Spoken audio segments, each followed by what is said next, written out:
Hey, what's up, everybody? True Seeker here. Well, I mean, this is something that I kind of already expected. We've been talking about this for like 15 years, right? Weather wars, weather manipulations, controlling the weather. Everybody said we were batshit crazy. They said this was something that only conspiracy theorists, flat earthers would ever talk about. But no, no, no. This is literally the technology they've been doing for decades. Decades! They're actually talking about how they lattice the skies for decades. They've been doing it for so long that they understand it so well that they're literally coining terms now like sky rivers. And literally, River in the Sky is the name of this project that China's doing. So, here it is now. Geoengineering, 100% fully admitted. And this is literally goes into the cloud seeding, which is what we used to call chemtrails. It's all right here. This is literally the Chinese document, uh, from their document of when they was giving a presentation at some billionaire thing with the CFR. But I mean, this is literally just insane. It really is, because now here we are, 2022, and they're gonna just act like, oh yeah, you're supposed to already know about this. When before this was all conspiracy theory. You got to remember that. It was all conspiracy theory. We were all nuts. We were all batshit crazy. If there's one thing the Chinese communists believe in, it's absolute control over all aspects of life, including, apparently, the weather. Yes, apparently China is developing a high-tech satellite-based weather control system called River in the Sky that will allow it to move water vapor through man-made corridors in the sky. This is in addition to their cloud seeding programs that involve shooting missiles filled with salt and minerals into the sky, based on an original idea by Kate Bush. oh, that song's awful. But anyways, literally, I did a video on this long time ago, 2016, where we're actually sitting here talking about the strange anomalies with the weather. I'm gonna just fast forward. Said that he didn't say the words harp and everything else. Here we go.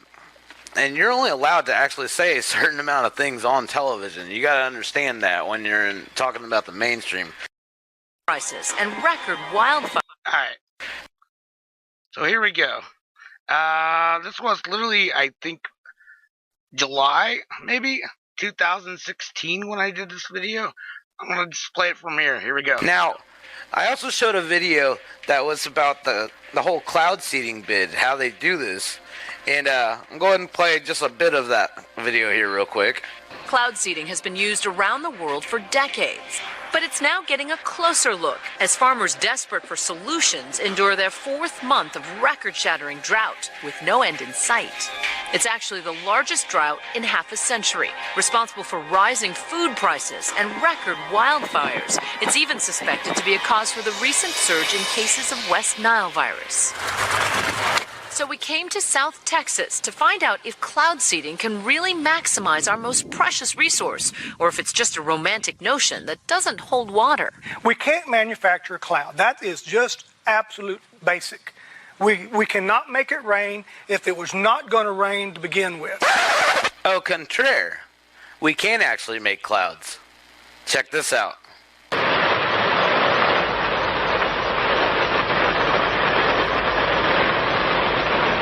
Don't worry if you can't hear what I'm saying. I couldn't even hear myself. This is the loudest sound you could possibly conceive. And, as it turns out, the cleanest.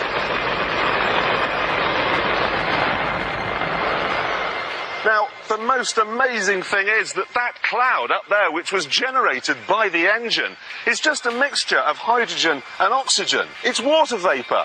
And in about an hour's time, someone in Mississippi is going to get wet washing. It will actually rain.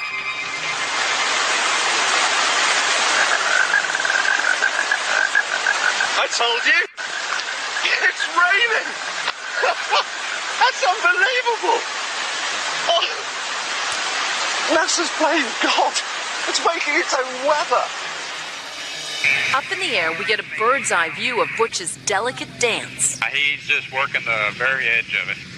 And then Butch finds the cloud sweet spot. Okay, he's fixing to light a flare. Okay. Oh, I see the flare. Yeah. It looks like he's painting the sky. The flares are shooting millions of silver iodide and calcium chloride particles into the cloud, where they collide with drops of water and ice and produce even more moisture. Then, usually within 20 minutes... So what is this white smoky stuff over here? That's rain. Oh, that's rain. Yeah, that's rain. All this is rain out there. Turn 7 out of it, turn left face. If you go out and you see for a few hours or all day long and really know you did some good, it's a good feeling. The radar data collected today adds to a growing body of evidence that cloud seeding works. It can double the amount of moisture in a given cloud, and the Texas programs boast a 12% increase in annual rainfall. Now, this is the funniest part, right? They just have to throw this last part in here just to make sure that, it's safe and effective. To seeding. And long-term studies show those chemicals are environmentally safe and can't even be detected in the rainfall. Of course. But despite all the data, some of cloud seeding's biggest critics are surprisingly the very farmers who stand to benefit most. This isn't the first drought we've been through, and it won't be the last. Bill Slumchinsky's family has been farming this land for 5 generations. He and his son Brett tell us it's expensive to irrigate 300 acres of crops. All that watering cuts deeply into profits, but they are skeptical that anything short of divine intervention can actually make more rain. What do you make of the cloud seeding program? Well, when you've been in a drought since '96 and we've had one wet year, is it working? We can't stop droughts. We can't break droughts. We just try and put a little more water on the ground. And every drop of water, Craig explains, helps feed the underground aquifer used to irrigate crops. So though he can't promise Bill and Brett more rainy days, he's convinced cloud seeding is helping them in the long run. The local water districts that manage the aquifers believes it's working too. They pay 4 cents an acre to keep Craig and his team up and running. But we want people to understand we're not making promises we can't keep, and we're not making claims that we do not do. Tommy Shearer brushes off critics who say he's playing God. His ideas may be bold, but he says he never loses sight of who's really in charge. You're not going to beat Mother Nature. Let's just understand that right off. We work with Mother Nature. We try to help Mother Nature. Pick your battles. I wouldn't even fight my own mother. For Nightline, I'm Juju Chang. There's a lot of rain going on out there. Over Pleasanton, Texas.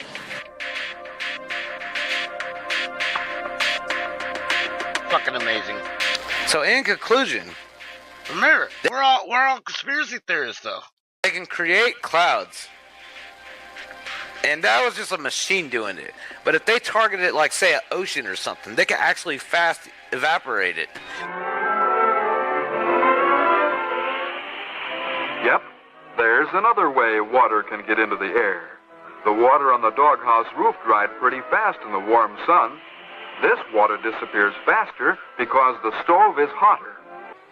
The cloud from the spout of the tea kettle is condensation of the water vapor from the tea kettle hitting the colder air.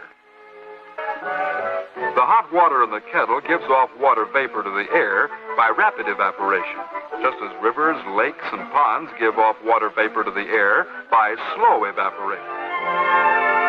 The hot water in the kettle gives off water vapor to the air by rapid evaporation, just as rivers, lakes, and ponds give off water vapor to the air by slow evaporation.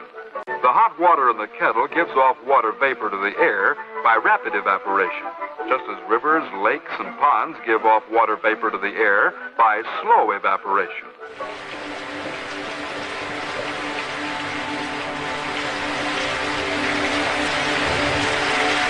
And fast evaporation is actually one of the biggest tools used to create these kind of storms and stuff, because this could create massive cloud generation over a day's period of time and actually have a giant storm by the next morning.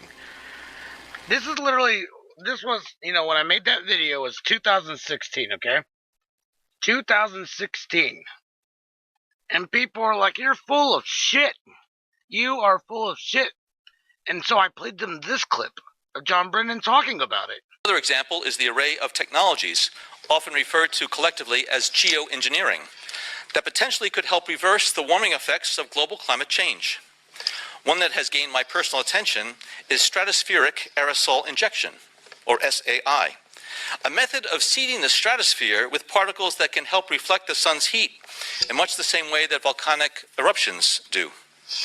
An SAI program could limit global temperature increases, reducing some risks associated with higher temperatures and providing the world economy additional time to transition from fossil fuels. This process is also relatively inexpensive. The National Research Council estimates that a fully deployed SAI program would cost about $10 billion yearly. Oh yeah, that's so cheap. I'll write a check right now. Here you go, $10 billion. Oh sure, $10 billion. Okay, that's a deal. These people, it's insane.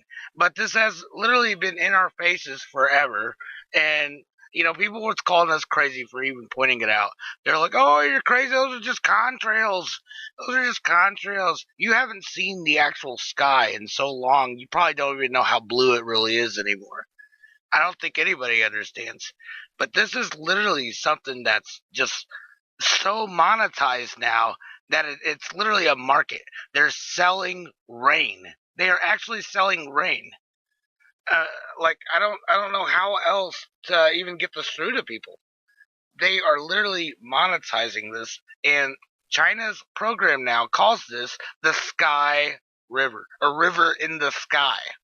This is actually satellite photo or video of it right here. You can actually literally see the jet streams that are hauling billions of gallons of water here. Billions of gallons of water. And they could target this using RF energy, just like with HARP, but now they're actually using more sophisticated Doppler NexRad equipment to actually, push all this into different directions through the ionosphere, stratosphere, and the SAI cloud seeding is what helps manipulate all this. See, when you put these particles into the stratosphere, there's zero G. There's no gravity. So it actually floats up there for a long time. It eventually comes down. But for a long time, it actually floats up there. So they can manipulate, literally, water in the stratosphere and sell it that way. These are literally streamlines that are in our skies. And people don't even realize it. It's literally like a whole nother market and everything going on right now in our stratosphere that no one even had a clue that was even going on. Here it is right in front of everybody's face. And then this is literally, they're normalizing this now. Here, watch this.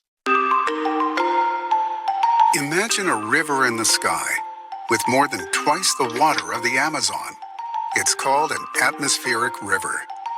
Atmospheric rivers are long, narrow bands of concentrated water vapor that produce major amounts of rainfall. Atmospheric rivers begin in the warm waters of the Pacific, where water evaporates into the air. When this humid air meets a Pacific storm, the water vapor is concentrated and driven toward the coast, becoming a fire hose of rainfall and wind. Once the atmospheric river reaches the coastal mountains and the inland Sierra, the collision squeezes additional rain and snow from the system. Atmospheric rivers are responsible for up to half of California's annual precipitation. Scientists at Scripps Institution of Oceanography have developed a new system that rates atmospheric rivers on a scale from 1 to 5. The rating system helps identify atmospheric rivers that are beneficial, such as those that replenish reservoirs, and ones that produce hazards like flooding.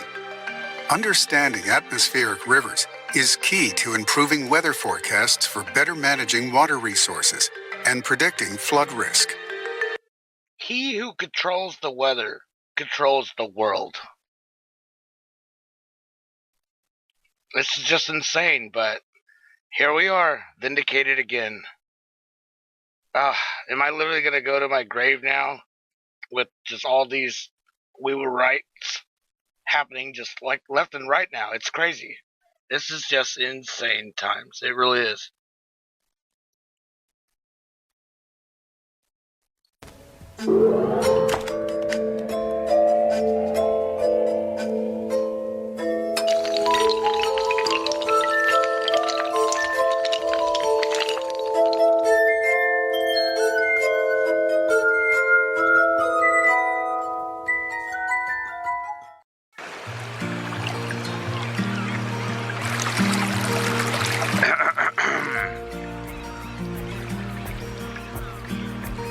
how'd you find this place?